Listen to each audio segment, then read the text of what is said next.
Show में dollar ने triple century कर ली। डॉलर के जखीरा अंदोज दोबारा मुतहरिक।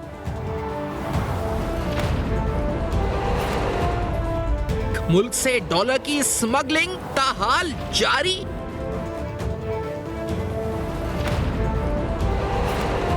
इंटरबैंक में डॉलर 300 रुपए के करीब, ओपन मार्केट में डॉलर 306 रुपए का हो गया।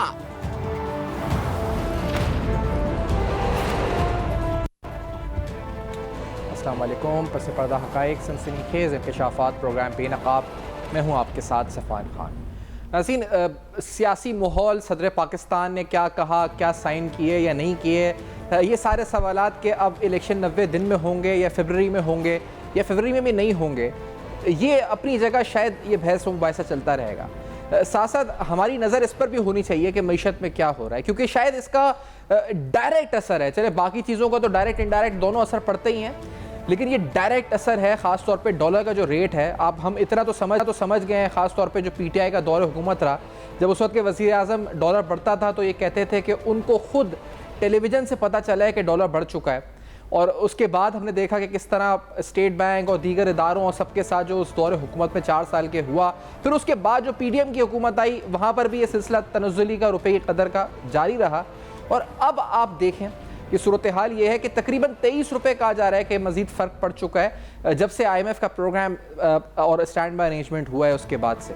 अब सूरत हाल यहाँ पर यह है कि केयर टेकर सेटअप आने के बाद डॉक्टर शमशाद अख्तर साहिबा हुई, डॉक्टर वकार मसूद साहब हुए, कहा जा रहा है कि ये बहुत लिबरल माइंड इकोनॉमिस्ट हैं और ये फ्री मार्केट पे बड़ा बिलीव करते हैं और मार्केट रेट के हिसाब से डॉलर चलेगा, यानी ये मज़ीद गिरेगा, यहाँ से रुपया मज़ीद गिरेगा, तवक्को का इज़हार किया जा रहा है। खदशात अपनी जगह बरकरार हैं। ये रेट कहाँ जाएगा, 300, खुदा ना खास्ता इससे ज़्यादा और कहीं ज़्यादा, लेकिन इसका जो इम्पैक्ट पाकिस्तान में महंगाई पर आने वाला है, जो तूफ़ान या महंगाई का आने वाला है, हम उसको सहने के काबिल हैं या नहीं। ये केयर टेकर सेटअप इस माशी जो एक हमें तूफ़ान सा नज़र आएगा, इससे हमें निकाल पाएगा नहीं निकाल पाएगा, ज़र्रा बराबर भी इसको अवाम के जो तकालीफ हैं इसकी फ़िक्र होगी या नहीं होगी, या इस्लाहात जो हम सालों से सुनते आ रहे हैं कि वो लोग जो कि वाकई में जिनको टैक्स देना चाहिए उन पर टैक्स लगना चाहिए, ये सेटअप लगाएगा नहीं लगाएगा। और ख़ास तौर पे अब ये जो पर्टिनेंट और एमरजेंसी सवाल यही है कि ये रुकेगा डॉलर का सिलसिला बढ़ने का या नहीं रुकेगा। इसी पर आज बहस करते हैं और इस पर तज्ज़िया भी हासिल और ख़बरें भी हासिल करते हैं। मुख्तलिफ सीनियर सहाफ़ी, सीनियर तज़्ज़ियाकार जनाब नज़ीर लगारी साहब कराची स्टूडियो में साथ मौजूद है हमारे। एक आमी सियासी लिहाज से एक आम आदमी कितना मुश्किलात से गुजर रहा है, इस पर आपसे ज़रूर माशी लिहाज से भी और सबसे इस लिहाज से बात करेंगे। ज़फ़र पराचा साहब हमारे साथ मौजूद हैं, एक्सचेंज कंपनी एसोसिएशन के इस वक्त सेक्रेटरी जनरल हैं। मेहताब हैदर साहब इस्लामाबाद स्टूडियो में सीनियर सहाफ़ी हैं, फाइनेंशियल जर्नलिस्ट हैं, हमें ज्वाइन कर रहे हैं इस्लामाबाद स्टूडियो में। खुर्रम शहजाद साहब भी हमारे साथ माहिर हमेशा साथ होंगे। मैं पहले मेहताब हैदर साहब, ये क्यों बढ़ रहा है डॉलर और ये रुकेगा कहीं जाकर, क्या होगा, ये क्यों एकदम, मेहताब हैदर साहब आप बताएंगे कि क्यों बढ़ रहा है ये डॉलर और कहाँ जाकर रुकेगा ये सिलसिला? जी मेहताब हैदर साहब आप फरमाइएगा कि ये वजह क्या है, ये जिस तरह से रुपए की कदर गिरती जा रही है, ये सिलसिला रुकेगा कहाँ जाकर, इसके पीछे अंदरूनी वजूहात क्या हैं मेहताब हैदर साहब?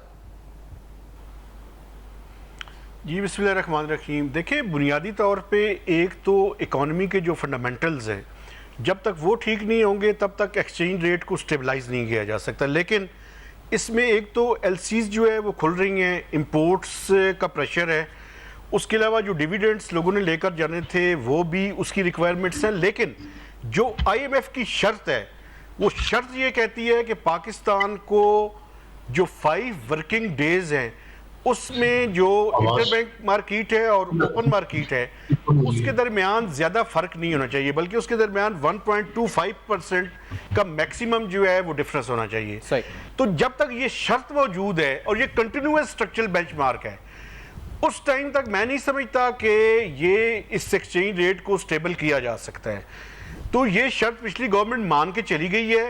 अब इसका क्या हल निकलता है और इसको कैसे, चूंकि ये स्ट्रक्चरल बेंचमार्क को तसलसल के साथ ये शर्त होने की वजह से ब्रीच हो रहा है और इसका कोई एंड नहीं होगा। तो ये IMF के पास क्या करना पड़ेगा, मेरे ख्याल में रीनेगोशिएट करना पड़ेगा। अच्छा, नहीं तो ये आप हम तो अभी तक हम रो रहे थे कि वो पीटीआई दौर की हुकूमत एक मुआहदा करके चली गई, तो अब हम ये कहेंगे कि जो पीडीएम की हुकूमत है ये मुआहदा करके चली गई। तो सर ये ऐसी मुआहदे करके क्यों चली जाती हैं हुकूमतें? ये तो इलेक्टेड थे, इलेक्टेड इन द सेंस के जो नुमाइंदगान थे इनकी कोई सियासी वाबस्तगियाँ थी, कोई टेक्नोक्रेट्स या बाहर से लाए हुए तो लोग नहीं थे। मेहताब हैदर साहब देखिए, IMF का जो प्रोग्राम है वो चाहे अब जो भी सूरत हाल है उसके अंदर एक मुश्किल प्रोग्राम है, ये आसान प्रोग्राम नहीं है, ये अनयूजुअल सूरत हाल है पाकिस्तान के अंदर। आप ये देखें कि पाकिस्तान की इस टाइम रिक्वायरमेंट्स क्या हैं। पाकिस्तान की इस टाइम रिक्वायरमेंट्स ये हैं कि हमने कोई, आप अगर जुलाई का करंट अकाउंट डेफिसिट देख लें तो $1 बिलियन का करंट अकाउंट डेफिसिट है जो कि जून में सरप्लस था। तो इसका मतलब ये है कि अगर एवरेज में ले लूं और हर महीने $1 बिलियन का ही अगर डेफिसिट रहा तो $12 बिलियन का डेफिसिट और $23 बिलियन की डेट सर्विसिंग की रिक्वायरमेंट्स, तो पाकिस्तान को कोई $33 बिलियन से ज्यादा की रिक्वायरमेंट्स हैं, $35 बिलियन की रिक्वायरमेंट्स हैं। तो जब आपकी रिक्वायरमेंट्स इतनी ज्यादा है तो IMF का प्रोग्राम इतना आसान नहीं है। इसीलिए ये जो केयर टेकर गवर्नमेंट है इसके लिए बहुत बड़ा चैलेंज है कि ये किस तरह से जो एग्रीमेंट हो चुका है उसको इम्प्लीमेंट करते हैं, और इम्प्लीमेंट करने के बाद चूंकि अब इलेक्शंस के बारे में ये ऑलमोस्ट ये बात इलेक्शन कमीशन ऑफ पाकिस्तान भी कह रहे हैं कि 3 माह के अंदर तो इलेक्शन नहीं होंगे, 6 से 7 माह के अंदर होंगे। तो इसका मतलब ये है कि IMF के 2 रिव्यूज केयर टेकर्स ने करवाने हैं, एक सितंबर के डेटा की बुनियाद पे होगा, एक दिसंबर के डेटा की बुनियाद पे होगा। तो ये सारी सूरत हाल कोई कंफर्टेबल सिचुएशन नहीं है, और इसमें एक्स्ट्रा ऑर्डिनरी सिचुएशन के अंदर एक्स्ट्रा ऑर्डिनरी मेजर्स भी लेने की जरूरत है। अच्छा, आपने जो एक बात की कि रीनेगोशिएट करना होगा, तो वो यही शमशाद अख्तर साहिबा या ये जो फाइनेंस टीम है ये कोई तैयारी कर रहे हैं इस बारे में? कोई आपकी इत्तला है कि ये 1.2% 5% वाली जो शर्त है इसको रीनेगोशिएट करें, या IMF लचक दिखाएगा इस शर्त में कोई? देखें, अभी इसके बारे में प्री मैच्योर है कि ये क्या करेंगे, लेकिन इस टाइम जो सूरत हाल है कि मिनिस्ट्री ऑफ फाइनेंस और स्टेट बैंक ऑफ पाकिस्तान मुकम्मल खामोशी है, सन्नाटा छाया हुआ है।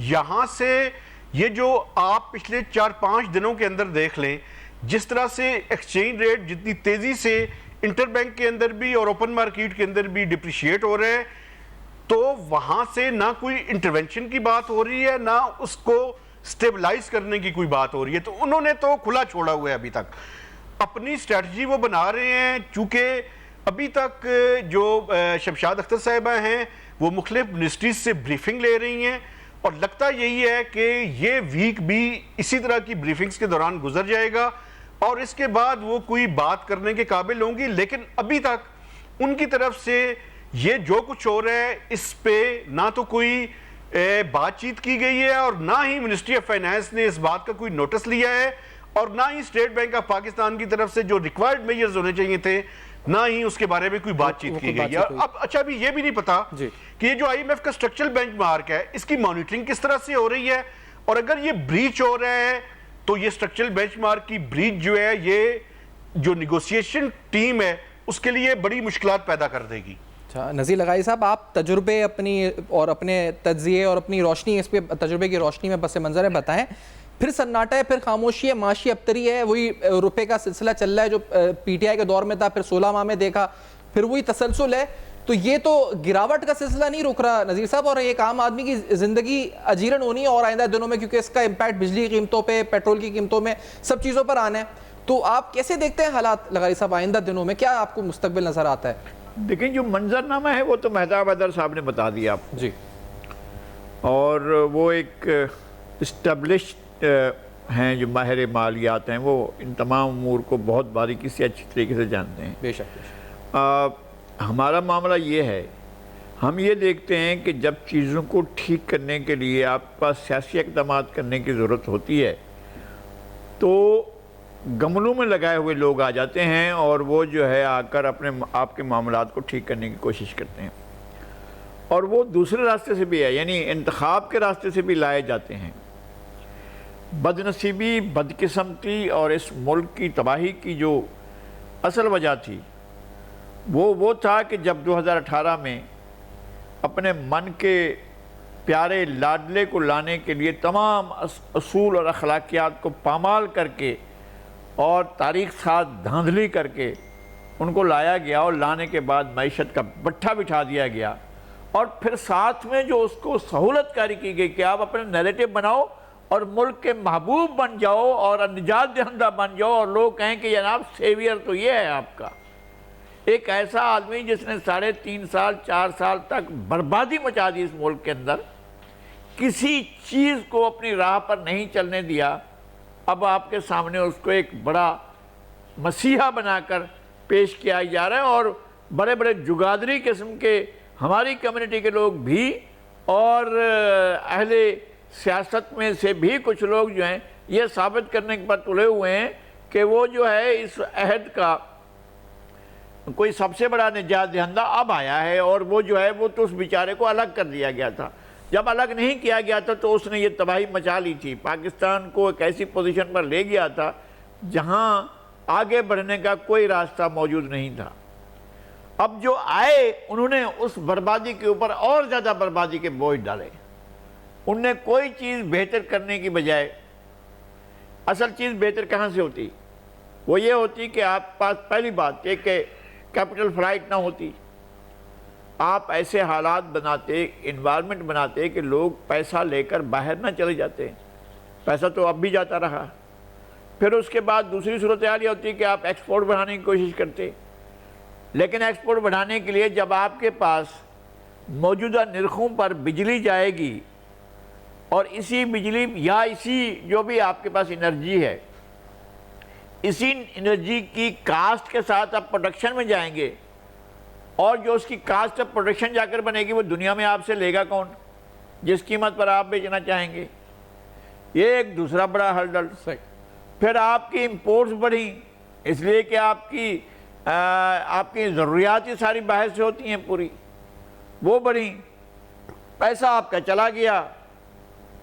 फिर आपके पास अशिया की और डॉलर की स्मगलिंग हुई शुरू, एग्जैक्टली, और उसने जो है बेड़ा गर्क करके रख दिया है, और ये बहुत अरसे से हो रहा है, और आपकी बिल्कुल नाक के सीध में हो रहा है और सब देख रहे हैं। अच्छा नज़ीर, ये बताएं कि जो आपने कहा ना कि हमने एक तजुर्बा जो 2018 में हुआ उसके नतीजा भुगता और आज तक भुगत रहे हैं, तो अब वो तो हमने देखा और उस पर हमने बड़ी तफसीलन आपसे गुफ्तगू भी की मुख्तलिफ प्रोग्राम्स में, लेकिन अब सिमत, क्योंकि अभी भी सिमत सही नहीं हो, तायुन लग नहीं रहा कि हुआ है। थोड़ा सा तसल्ली थी कि सियासी एतबार से कुछ कदरे मुस्तहकम हालात हुए हैं, लेकिन माशी एतबार से क्यों नहीं महसूस हो रहा है कि अभी भी वो सिमत सही नहीं हुई, या उसी सिमत में सफ़र जारी है? क्या मामला है ये ढलान की तरफ? जी, मैं ये अर्ज़ करता हूँ कि हर के आमद इमारत नौ साख्त, जो भी आता है एक नई बिल्डिंग खड़ी करता है, और हर एक के पास अपनी बिल्डिंग के लिए अपना स्ट्रक्चर मौजूद। सियासी स्ट्रक्चर बनाने के लिए जो मासेस के अंदर से जितने भी सौते फूट सकते थे, जितने भी आप चीज़ें कामयाबी से लेकर आगे बढ़ सकते थे, उनको तो लेते नहीं आप। आपके पास मासेस की तरफ से कौन आता है? आप पास अशराफिया की तरफ से लोग आते हैं, जागीरदार अशराफिया की, कैपिटलिस्ट अशराफिया, करप्ट कैपिटलिस्ट अशराफिया, वहाँ से लोग आते हैं, और लुटेरे आते हैं, और वो लोग आते हैं, भत्ताखोर आते हैं, वो आपके पास आकर मुल्क पर राज करते हैं। और मुल्क के, अब आप मुंतखब कोई शख्स ऐसा हो सकता है किसी भी ऐवान के लिए जिसके पास सूबाई असम्बली के लिए 20 करोड़ और कौमी असम्बली के लिए 40 करोड़ रुपए ना हो, वो तो सोच ही नहीं सकता। और जो लगाते हैं वो फिर वापस चाहते भी हैं। आप कुछ भी कर लें, अल्लाह ना करे, अल्लाह ना करे ये मुल्क दिवालिया हो जाए, तब भी उनका फ़ायदा होगा, वो कुछ नहीं, इससे भी फ़ायदा कमाएंगे। सही, मुल्क के लिए कोई चीज़ नहीं सोची जाएगी।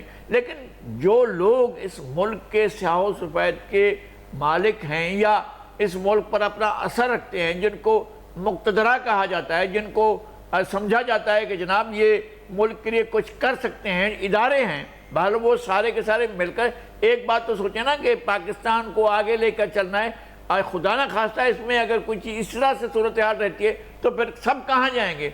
अब भी गमले सोचे जा रहे हैं, अब भी पनीरियाँ सोची जा रही हैं, अब भी जो है वो काश्तकारी के बारे में सोचा जा रहा है, तो कुछ नहीं होगा मेरे ख्याल। पराचा साहब, आप अपना इस पर पॉइंट ऑफ व्यू शामिल जरूर करें, being a participant of the market, यानी आप खुद इस वक्त एसोसिएशन को सेक्रेटरी जनरल हैं एक्सचेंज कंपनीज, तो सर फरमाएं ये जो फॉर्मल मार्केट है और इनफॉर्मल मार्केट है। अब ये कहा जा रहा है कि इनफॉर्मल मार्केट ड्राइव कर रही है आगे डॉलर की जो मूवमेंट्स हैं उसको।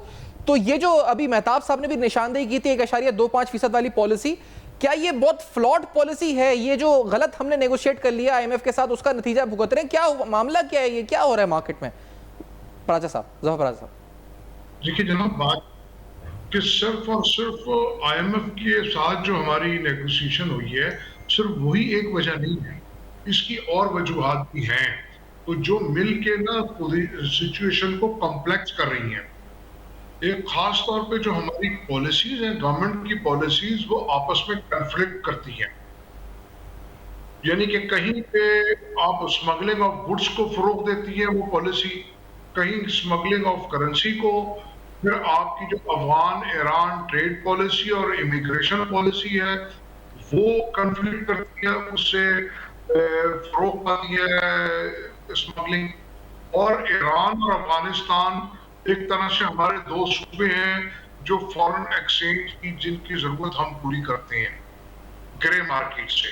फिर इंपोर्ट के ऊपर जो स्टेट बैंक ने बहुत अच्छा काम किया था एसेंशियल नॉन एसेंशियल आइटम को डिस्क्राइब करके, लेकिन हुकूमत ने एक पॉलिसी बना दी जिसको डेफर पेमेंट या 365 डेज कहा जाता है। उससे जो थी वो ग्रे मार्केट वो भी बहुत तेजी के साथ फरोग पाई और भली फूली। तो उसकी वजह यह है कि ओपन मार्केट, इंटरबैंक मार्केट और ग्रे मार्केट जो नई वजूद में आई उसमें एक बहुत बड़े वादे फर्क हुआ। और जो हमारी जो वर्कर रेमिटेंस थी वो गिर गई, एक्सपोर्ट गिर गई, एक्चुअल वो नहीं की, वो कन्वर्ट हो गई ग्रे मार्केट की तरफ। जब आपका इंटरबैंक और ग्रे मार्केट का फर्क कभी 20 से 25, कभी 25 से 30 रुपए होगा, तो कोई भी आदमी उस पैसे से नहीं भेजेगा। यानी कि हमने वही गलती की जो श्रीलंका ने की, उन्होंने फॉरेन एक्सचेंज रेगुलेशन को बहुत ज्यादा स्ट्रिक्ट किया, रेगुलराइज किया। जैसे कि हमने नवंबर 2022 के अंदर जो सही। अच्छा जफर आपकी आवाज़ भी कटी है, लेकिन ये आप जो आपका इस पर मजीद गुफ्तगू सब करते हैं। एक ब्रेक हमें कहा जा रहा है, इस ब्रेक के बाद आते हैं और मजीद उठाते हैं कि ये वजह क्या है और कहाँ जाकर ये सिलसिला रुकेगा, और फिर साथ साथ अब इसका जो असर है एक आम आदमी की ज़िंदगी पर किस तरह आएगा, आइंदा कितने दिन में आएगा, महंगे पेट्रोलियम प्रोडक्ट्स या दीगर सूरत हाल की नज़र में। इस ब्रेक के बाद हमारे साथ ब्रेक।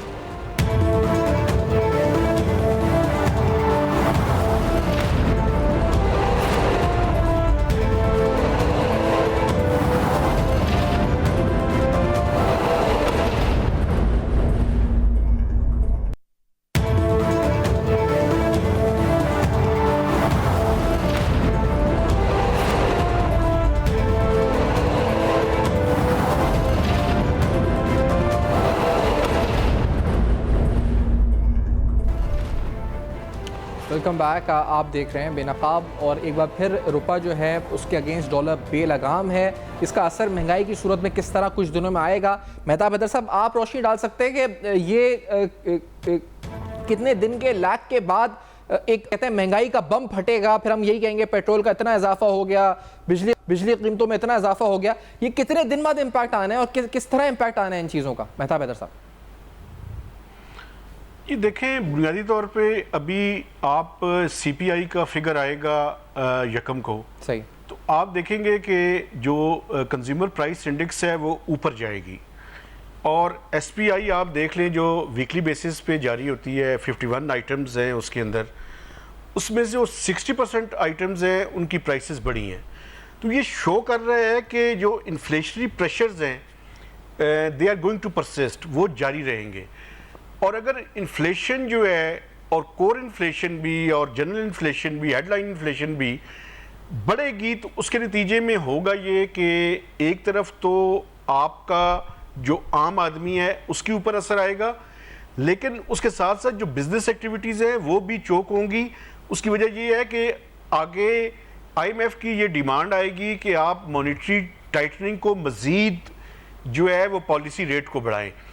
तो अब एक ऐसा विशियस साइकिल है जिसके अंदर हम दाखिल हो रहे हैं। मैक्रो इकोनॉमिक स्टेबिलिटी थी, IMF का प्रोग्राम हुआ, IMF के प्रोग्राम के नतीजे में, चूंकि one shoe fits for all है उनका, वो tight monetary policy, tight fiscal policy, उसके नतीजे में पाकिस्तान के अंदर जो आम आदमी है उसके यूटिलिटी बिल्स देखते हैं तो आपको एक चीखो पुकार की आवाज़ अभी मदम है, लेकिन कुछ दिनों के बाद ज़रा ज़्यादा ज़ोर से आनी शुरू हो जाएगी। लोग अपने बिल्स अदा करने के काबिल नहीं हैं और फूड और हेडलाइन इन्फ्लेशन जो है वो आइंदा 3 से 6 माह तक कम से कम मैं ये प्रेडिक्ट कर सकता हूँ कि इसने बढ़ना है।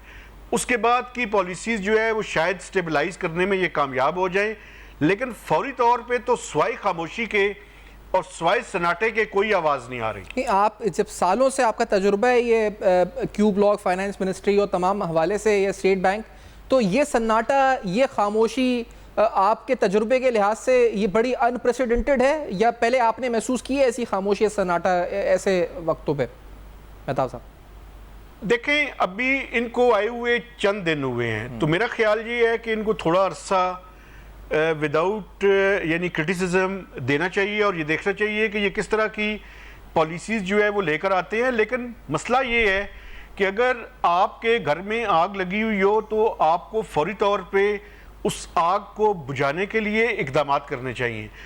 एक जो प्रॉब्लम है मैं समझता हूँ, और अगर उसकी मैं निशानदेही नहीं करूँ तो मेरा ख्याल है मैं ज़्यादती करूँगा, जो सबसे बड़ा चैलेंज है इस टाइम वो IMF के प्रोग्राम की इम्प्लीमेंटेशन है। और इस टाइम जो मिनिस्टर फॉर फाइनेंस हैं और उनके साथ जो minister of state for finance हैं डॉक्टर वकार मसूद, इन दोनों को एक पेज पे आना बड़ा ज़रूरी है।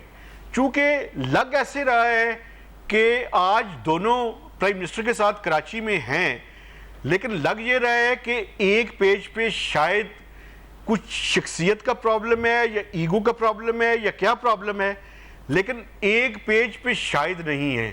तो अगर एक टीम बनकर नहीं चलेंगे तो मेरे ख्याल में मुश्किलात में इजाफा होगा। और एक और बात, ये पूरी क्लियरली डिफाइन होना चाहिए कि मिनिस्टर ऑफ स्टेट की क्या रिस्पॉन्सिबिलिटीज़ हैं और मिनिस्टर फॉर फाइनेंस की क्या रिस्पॉन्सिबिलिटीज़ हैं। ये जेनेरिक बातें करनी कि हम कलेक्टिवली सारे मिलके देख के काम कर रहे हैं, रिस्पॉन्सिबिलिटी फिक्स नहीं हो सकती। और जब तक रिस्पॉन्सिबिलिटी फिक्स ना हो तो हम उनकी अकाउंटेबिलिटी और बातचीत कैसे करेंगे कि आपने काम क्या किया है। तो ये बड़ी इंपॉर्टेंट खबर है जो मेहता साहब दे रहे हैं कि ये कॉन्फ्लिक्ट नज़र या फिर ये ड्यूटीज़ डिफाइंड नहीं है, रिस्पॉन्सिबिलिटी डिफाइंड नहीं है। खुर्रम शहजाद साहब भी साथ हैं हमारे। खुर्रम शहजाद साहब, आप ये बता सकते हैं कि ये कितना असर महंगाई पर आप देख रहे हैं इन तमाम चीज़ों का जो आइंदा दिनों के अंदर जो रुपया जिस तरह डिप्रिशिएट हो रहा है? जी अस्सलाम वालेकुम। देखें, महंगाई तो ऑलरेडी काफ़ी ज़्यादा है और मज़ीद बढ़ने के चांसेस हैं शॉर्ट टर्म में। उसकी वजह यही है कि एक तो रुपया जो है वो तेज़ी से डिप्रिशिएट हो रहा है और उसमें एक पॉलिसी फ्लॉ ये है जो कि मुझे लगता है बहुत जल्दी रिव्यू करना चाहिए। वो ये कि ओपन मार्केट को इस वक्त जो इंटर बैंक है, जो ज़्यादा बड़ी मार्केट है, जो ज़्यादा फॉर्मल बल्कि है ही फॉर्मल मार्केट, इंटर बैंक जो बैंक डीलिंग होती है ट्रेड की, डॉलर की, वो बड़ी इंपॉर्टेंट है और वो बेसिकली 90% तक तकरीबन जो है वो वॉल्यूम करती है जो भी पाकिस्तान में डॉलर ट्रेड होता है बाहर ट्रेड के लिए और जो भी ज़रूरियात होती है उसके लिए। तो अब हुआ ये है IMF प्रोग्राम के बाद कि ओपन मार्केट और इंटर बैंक का आपको पता है 1.25% स्प्रेड रखने की बात हुई है, या ये कि प्रीमियम पे चलनी चाहिए open market to inter bank market. अब मसला ये है कि ओपन मार्केट एक इनफॉर्मल मार्केट है और इतनी ज़्यादा रेगुलेटेड, वेल रेगुलेटेड इतनी नहीं है जितनी कि इंटर बैंक मार्केट है और ना इतना वॉल्यूम होता है वहाँ। बट इशू ये हो गया है कि अब वो मार्केट ड्राइव कर रही है एक तरह से इंटर बैंक मार्केट को, जो कि प्रॉब्लम ये हो गई है कि आपके यहाँ एक तो बात ठीक है कि रुपया वीक रहेगा और उसकी दो तीन वजूहत ये हैं कि ओपन ये आपकी इम्पोर्ट्स जो हैं वो खुल रही हैं, आहिस्ता आहिस्ता LCs रिटायर की जा रही हैं और साथ साथ जो है आपके यहाँ कर्जों की अदायगियाँ भी हैं, फॉरेन डेट रीपेमेंट्स हैं, उसकी वजह से भी आपके यहाँ रुपये पे प्रेशर रहेगा। ये कह देना कि जी रुपया किसी तरह से बहुत इम्प्रूव कर जाएगा, वो उसी वक्त होगा जब आपके यहाँ मैसिव इन्वेस्टमेंट कोई फ्लो होता है या एक्सपोर्ट्स बढ़ती हैं बहुत ज़्यादा, या फिर आपके यहाँ रेमिटेंसेस का फ्लो बहुत ज़्यादा बढ़ जाता है। तो इस वक्त तो आपके यहाँ आउटफ्लो ज़्यादा है, इनफ्लो रिलेटिवली कम है। तो इस दौरान आपको ये करना है कि ओपन मार्केट को एटलीस्ट जो है इंटर बैंक फॉलो ना करे, बल्कि इंटर बैंक वो रेट डिटरमिन करे जो कि डिमांड सप्लाई ड्रिवन हो, और साथ साथ ओपन मार्केट को आप कंट्रोल इस तरह से करें या एटलीस्ट उसको गवर्न इस तरह से करें कि वहाँ पे मैनिपुलेशन कम हुआ। मिसाल के तौर पे ओपन मार्केट में इस वक्त 2 रेट्स चल रहे हैं। एक रेट वो है सैफान कि आपके पास पासपोर्ट हो, वीज़ा हो और टिकट हो, यानी कि आप जेन्युइन बायर शो करें अपने आप को, तो वो आपको ऑफिशियल रेट देंगे जो कि वो कोट कर रहे होते हैं। अगर आपके पास वीज़ा नहीं है, पासपोर्ट नहीं है, या फिर आपके पास टिकट नहीं है, कुछ नहीं है और आप लेने जाते हैं, तो वो आपको दूसरा रेट भी कोट करते हैं। वो आपको कोट करते हैं, लेट्स से अगर आज जो है 306 रुपये चल रहा है, तो वो कोट करेंगे 312 रुपये, 315 रुपये। तो ये क्यों हो रहा है? ये किसकी सुपरविजन में हो रहा है? ये स्टेट बैंक के अंदर आते हैं ना सारे। ये कैसे हो रहा है? तो प्रॉब्लम ये है कि इस तरह की पॉलिसी की वजह से आपके यहाँ रुपया जितना वीक होना चाहिए उससे कहीं ज्यादा होने जा रहा है। अगर ये आपने रिविजिट ना किया तो रुपया मजीद जो है वो डेप्रिशिएट होगा। उसकी वजह से इंटरबैंक जो है इंटरबैंक फॉलो करेगा उसको डेफिनेटली। अदरवाइज क्या होगा, जो रेमिटेंसेज आती हैं, जो और प्रॉब्लम्स होती हैं, वो उस तरफ फिर आपका जो है ना पैसा उतरना, डॉलर उतरना। ये बड़ी इंपॉर्टेंट निशानदेही आपने की खुर्रम शाह साहब। नज़ीर लगाई साहब, मैं आपकी तरफ आऊँगा। ये आप अभी मेहताब हैदर साहब ने जो गुफ्तगू की उसकी रोशनी में ही ये सवाल पहले भी उठ रहा था कि ये केयर टेकर सेटअप, ये निगरान सेटअप कितने दिन का है, क्या नहीं है, आपका इस पर तज्जिया क्या है? दूसरा फिर ये जो अभी इन्होंने बताया फाइनेंस मिनिस्ट्री जैसे कलीदी मिनिस्ट्री के बारे में, जिसमें हम एक प्रोग्राम में भी IMF के, उसमें अगर ड्यूटीज डिफाइंड नहीं है या मुबैना तौर पर अपेरेंटली कोई इख्तलाफात हैं मिनिस्टर ऑफ स्टेट और मिनिस्ट्री ऑफ फाइनेंस में, तो कितने खदशे की बात है मुस्तकबिल के मंजरनामे के लिहाज से? नज़ीर लगारी साहब देखें, ये सिस्टम किसी ने तो फॉर्म किया है ना जी। ये किसी ने जिस तरह से वो बैठे थे, अगर ये मियाँ शहबाज शरीफ और राजा रियाज बैठकर ये नामजदगियाँ कर रहे थे, अगर उनका सिस्टम बनाया हुआ था तो उन्हें भी गौर करना चाहिए था, या इस मशवरे में कुछ और लोग शामिल थे तो उन्हें भी गौर करना चाहिए था। मैं वकार साहब बहुत सीनियर हैं, उनका तजर्बा बहुत ज़्यादा है, और इसी तरह से हम उनको अंडरमाइन नहीं कर सकते हैं। मोहतरमा शमशाद अख्तर को भी, वो भी बहुत ज़्यादा अपने मामलात में, अपने इस सब्जेक्ट में बहुत उनका भी बड़ा तजर्बा है। अच्छा, ये 2 शख्सियात को अगर आपने एक ही मिनिस्ट्री में रखना था और इसी तरह से चीज़ों को चलाना था, तो फिर या तो एक के पास जिम्मेदारी होती, फैसला साजी इस तरह होती, या फिर ये कि बात चीज़ें जिस तरह से मेहताब साहब कह रहे थे कि आप डिवीजन ऑफ वर्क कर देते ना, कि भाई ये काम जो है इस पर आपने कंसंट्रेट करना है और इस काम पर आपने उधर जाकर मुदाखलत नहीं करनी है, और दूसरा ये कि वो फलां जो है वो ये काम करेंगे और उसके अंदर जो है वो आज़ादी से काम करेंगे, तो ये हो सकता है। लेकिन अगर आपने एक दोहरा सिस्टम बना दिया है और एक वज़ीर ख़जाना और एक वज़ीर ममलिकत को आपने बना दिया है, और वो भी आप देखें कि दोनों इस शोबे की बड़ी शख्सियात हैं और उनका तजर्बा भी बहुत ज़्यादा है, और हम दोनों को एक दूसरे के साथ हम अंडरमाइन भी नहीं कर सकते। ज़्यादा बेहतर ये होगा कि अगर वो एक दूसरे के साथ हम आहंगी के साथ चल सके तो सबसे अच्छी सूरत हाल होगी। अगर मेहताब साहब का मैं डिनाई नहीं कर सकता हूँ कि उनका तजर्बा भी है और उनको ये लग भी रहा है कि अगर उनके दरमियान कोई इस तरह की सूरत हाल है कि अगर उनके माबैन कुछ फासले हैं तो क्या वो फासले कम किए जा सकते हैं। ये इन हालात में, जो हालात हैं इस वक्त, इन हालात में इस तरह की चीज़ें जो हैं वो मुल्क के लिए तो बहुत ज़्यादा, और मुल्क की मैशत के लिए तो बिल्कुल ही ख़तरनाक हैं। ऐसी चीज़ें नहीं होनी चाहिए। मैं समझता हूँ कि दोनों को एक बहुत अच्छी अंडरस्टैंडिंग के साथ अपने अपने चीज़ों को बांट लेना चाहिए, समझ लेना चाहिए, और जो वज़ीर आज़म हैं वो भी इन चीज़ों को समझते हैं, मैशत के एक अच्छे समझ बूझ रखने वाले हैं, उन्हें भी बैठकर इस सारी सूरत हाल को समझना चाहिए, और जो लोग इधर उधर से मशवरे देते हैं उन्हें भी अपना किरदार अदा करना चाहिए और चीज़ें इस तरह से चलें। देखिए, असल बात यह है कि आप 2-3 चीज़ों को ज़रूर वो करें। वो ये है कि क्या आपके पास कोई ऐसी चीज़ है जो आप एक्सपोर्ट कर सकें। अगर आपकी कास्ट ऑफ प्रोडक्शन जो है अगर उसको आप मिनिमाइज़ कर सकते हैं तो आपके लिए कोई रास्ता खुल सकता है कि आपके पास अगर लोकली इंडिजीनियस चीज़ें बन रही हैं और वो आप एक्सपोर्ट कर रहे हैं तो आपके लिए बहुत अच्छा है। होता यह है कि आपने काटन को आप कम करते गए हैं और शुगर को आप बढ़ाते गए। अब आप शुगर जो है वो आपकी एक्सपोर्ट कमोडिटी के तौर पर वो कभी इतना वो लाती नहीं है जिससे हम तवक्को करते थे कि कॉटन लाएगी। हम दुनिया की मार्केट में जाकर देखते हैं तो हमें ये मिलता है कि जनाब made in Bangladesh, made in China जो है वो तो राज कर रहा है, और मेड इन पाकिस्तान तो हमें कहीं नज़र नहीं आता है।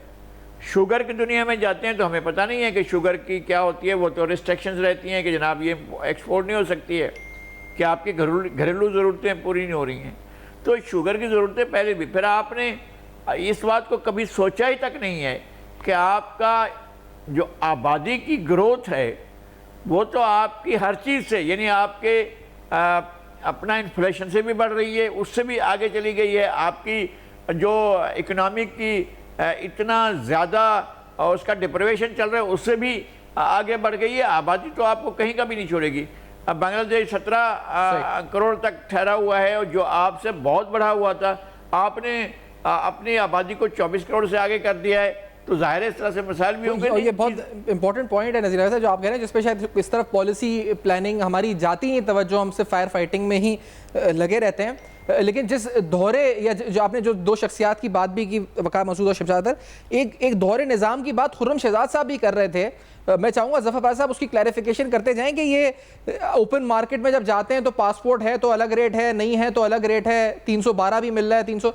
तो ये प्राचा साहब प्लीज़ ये बताएं कि ये क्या मामला चल रहा है आपकी ओपन मार्केट में?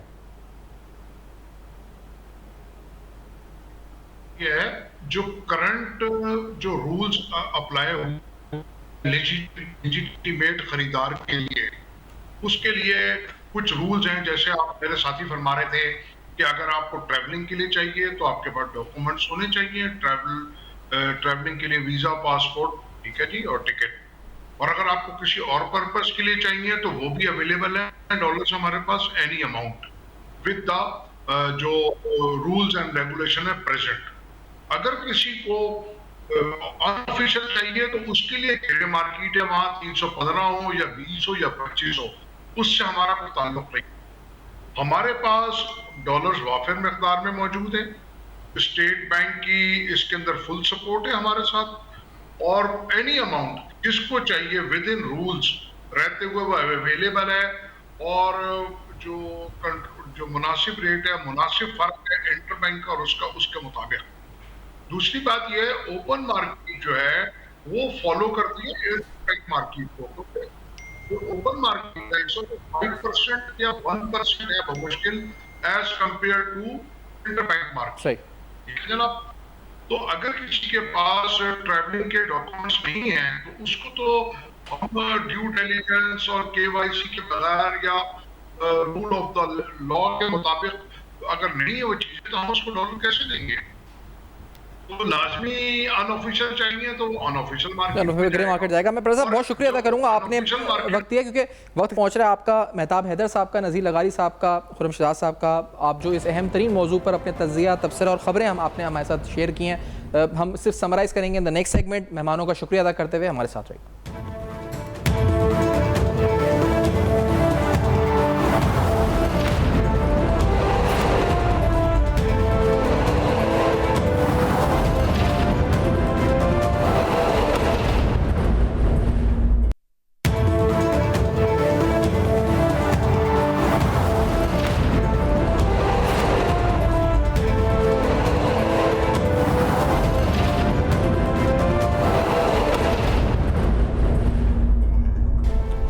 Welcome back. आप देख रहे हैं बेनकाब। आज अहम तरीन मामलात, जिसमें ख़ास तौर पर डॉलर जो बेलगाम है इंटर बैंक और ओपन मार्केट में, उसकी वजूहात क्या हैं और उसका मुमकिन हल क्या है या मुस्तकबिल का मंजरनामा क्या, इस पर गुफ्तगू हुई। आप फीडबैक दे सकते हैं फेसबुक, ईमेल्स और ट्विटर पर। देखते रहेगा। अब तक अपना ख्याल रखें।